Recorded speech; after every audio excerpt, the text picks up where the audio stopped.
I know that you're somewhat worried that their model is being used in the GOP tax plan. Why?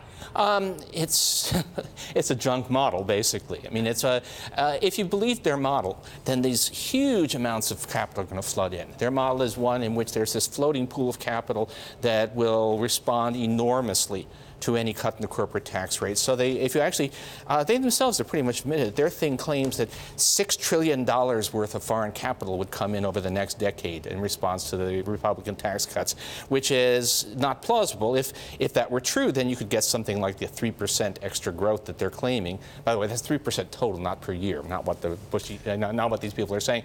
But that's it's crazy. Look, we have a new estimate, Tax Policy Center, who actually are serious. They just said actually no, more like 0.6% growth, not 3% over the next decade. So it's a silly estimate, but it's worth at least taking seriously, since this is this close to what the Trump people are claiming as anyone's estimate.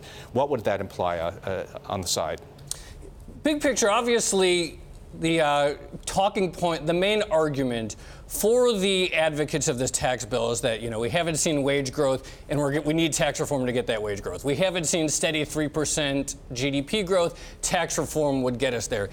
Is there corporate tax reform that could do that in theory? No. I mean, the importance of taxes in general is something that people way overstate, right? I mean, neither individual nor corporate taxes matter nearly as much as, as the advocates of cuts would tell you they do. I mean, 86, we had a genuine, major, sort of almost ideal corporate tax reform in 86. This is the kind of thing that people talk about as this was the Camelot of tax reform, where there was actual bipartisan agreement, where it was actually revenue neutral and it lowered corporate tax rates.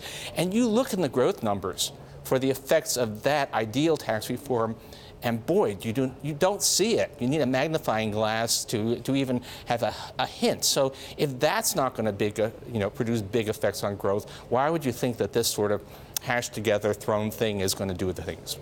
I want to go back to what you were saying about the capital inflows, because I mean, I did economics a long time ago, and I clearly don't have anywhere near your level of education, but I do understand the basic accounting equations that go on here. And if we're talking about that level of capital inflows, then there's a subsequent enormous deficit that's being created, a trade deficit. That's right. The balance of payments balances. Trade deficit plus capital inflows, zero. Exactly. So we've got a whacking great deficit, a trade deficit. That's being created somehow by strong dollar. If you really believe the tax foundation type thing, then all this money comes flooding in, the dollar goes sky high. The dollar goes to levels that make U.S. manufacturing wildly uncompetitive. Right. So if you're creating a trade deficit, you're buying a lot from abroad, you're not exporting a lot, and you're creaming, therefore, your manufacturing industry. That's the implication here.